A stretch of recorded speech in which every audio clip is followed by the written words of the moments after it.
தொடர்ந்து நம்ம கவர்மெண்ட்டுடைய அப்டேட் ஸ்கீம்ஸ்லாம் வந்து பார்த்துட்டு இருக்கோம். இன்னைக்கு அந்த வரிசையில் ஒரு முக்கியமான விஷயம் அப்படின்னு சொல்லிட்டு பார்த்துட்டோம்னா, நம்ம வந்து பார்த்தீங்கன்னா ரிசர்வ் பேங்க்லேருந்து வந்து நோட்டுகள் செல்லாது அப்படிங்கக்கூடியதுக்கு சம்மந்தமான ஒரு அறிவிப்புகள் வந்திருக்கு. அதை பற்றி நம்ம வந்து பார்க்கலாம்.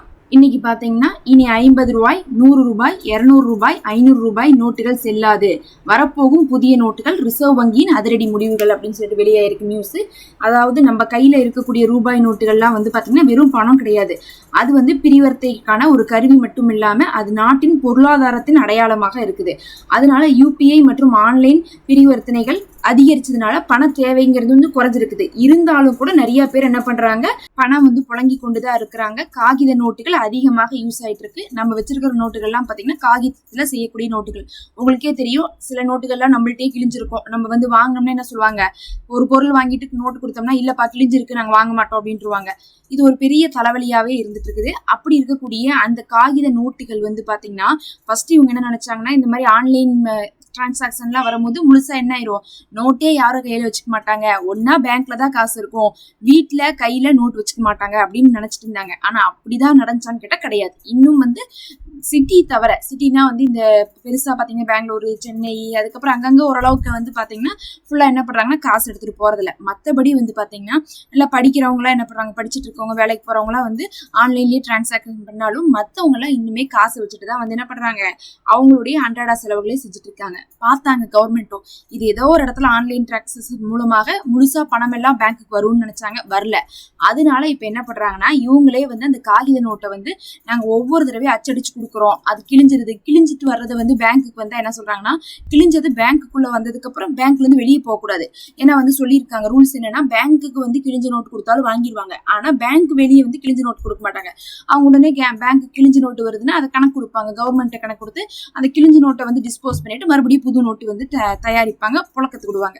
இப்படியே அவங்க பண்ணிட்டே இருக்கிறாங்க. அதனால நோட்டுகள் வந்து அழுக்காயிட்டே இருக்கு, கிழிஞ்சுக்கிட்டே இருக்குதுன்னு சொல்லிட்டு பார்த்துட்டு இந்த பேப்பர்ல இருந்தனால தானே இது கிழியுது, பேசாம இது என்ன பண்ணிடலாம்னா பாலிமர் அல்லது பிளாஸ்டிக் நோட்டுகளாக மாத்தலாம்னு சொல்லிட்டு இப்போது திட்டமிட்டு இருக்காங்க.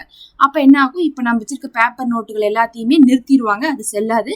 அதுக்கப்புறம் பிளாஸ்டிக் மற்றும் பாலிமர் நோட்டாக மாத்த போறாங்க. இதுக்கு அவங்க என்ன செய்ய போறாங்க அப்படிங்கறத பார்க்கலாம்.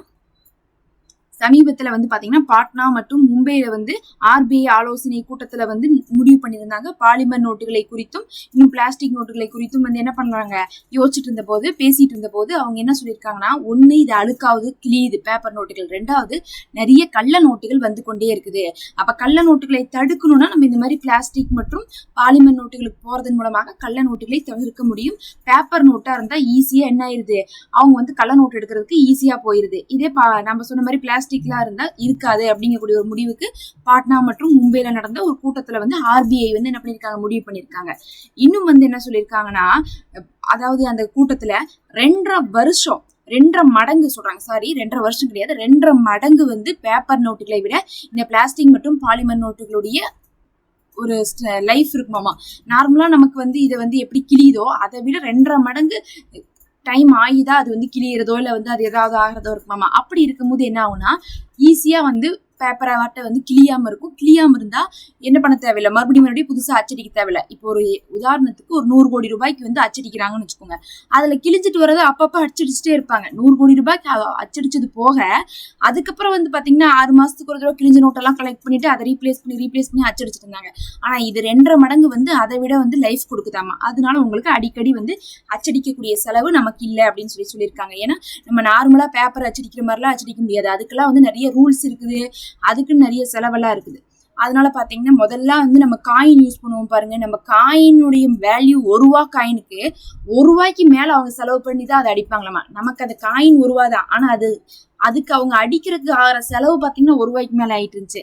அதெல்லாம் பார்த்துட்டு தான் என்ன பண்ணாங்க, கொஞ்சம் நிறைய விஷயங்களை வந்து காயின் எல்லாம் குறைச்சு விட்டு நோட்டுக்குள்ள கொண்டு வந்தாங்க. இப்ப நோட்டுலயே வந்து பேப்பருக்கு பதில் என்ன பண்ணிருக்காங்க, இந்த மாதிரி வந்து பாலிமர் மற்றும் பிளாஸ்டிக்லயே கொண்டு வர போறதாக சொல்லியிருக்காங்க.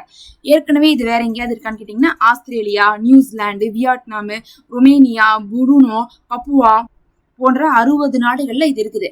அப்ப அவங்களெல்லாம் பார்க்கும்போது சரி நாமளும் செய்யலாம்னு சொல்லிட்டு இதுக்கு முன்னாடியே ஒரு முயற்சியும் பண்ணியிருக்காங்க நம்மளுடைய இந்தியால. அப்ப என்ன பண்ணாங்கன்னா 10 ரூபா நோட்டு இருக்குல்ல, அந்த 10 ரூபா நோட்டுல வந்து அடிச்சு பார்த்தாங்க.